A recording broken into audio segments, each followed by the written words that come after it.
pour la paix. Bonjour tout le monde, mon nom est Sébastien Bouchard du collectif de Québec pour la paix. Je suis heureux d'être avec vous aussi aujourd'hui. Notre planète est menacée par la pollution. Et lorsqu'on regarde d'où vient la pollution, on oublie souvent un acteur. Les armées, les forces militaires génèrent sur la planète Terre plus de 5% des gaz à effet de serre, et ce, lorsqu'on est en temps de paix. L'invasion de l'Ukraine par la Russie, les guerres civiles au Soudan, en Syrie, au Yémen, le génocide à Gaza, l'occupation de la Cisjordanie par l'envahisseur israélien et finalement l'agression israélo-états-unienne en Iran et au Liban ont causé des dizaines de milliers de morts. Malheureusement, avec ces morts vient un désastre écologique. L'utilisation massive d'avions, de chars, de bateaux, de bombes, la destruction de sites pétroliers génère des tonnes, des milliers de tonnes de gaz à effet de serre de plus.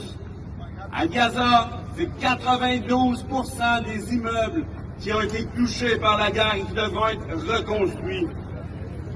Mais plus que la pollution causée par la guerre, l'impérialisme a d'autres conséquences.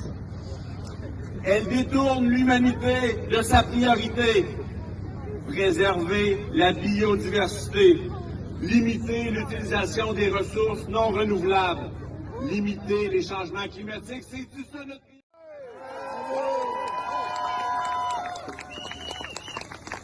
La terre, la paix et la résistance tissent nos existences individuelles et collectives. Et contrairement à ce que nos dirigeants semblent penser, la terre ne tourne pas autour d'un signe de dollar. On vit dans un monde où l'hypocrisie et le manque de courage politique de nos dirigeants mettent à mal le droit international, la terre, notre santé et fragilisent les pays et les peuples les plus démunis. On vit dans un monde où les criminels de guerre ne subissent aucune conséquence de leurs actes, pendant que des militantes et des politiciennes engagées comme Rima Hassan se font refuser l'entrée au Canada. Non, mais quelle honte! Comment se fait-il que d'un côté, nos dirigeants nous disent combien la jeunesse et l'éducation sont importantes pour eux, mais qu'ils ont systématiquement discrédité les mobilisations étudiantes en solidarité avec la Palestine?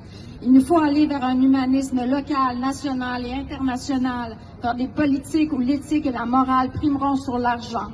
Je nous conseille donc à toutes et à tous de ne rien lâcher, de ne jamais se décourager, d'agir, de s'impliquer, d'écrire à vos premiers ministres, à nos députés, d'envahir leur boîte courriel et de dénoncer ce qui vous indigne et ce qui nous indigne. Merci.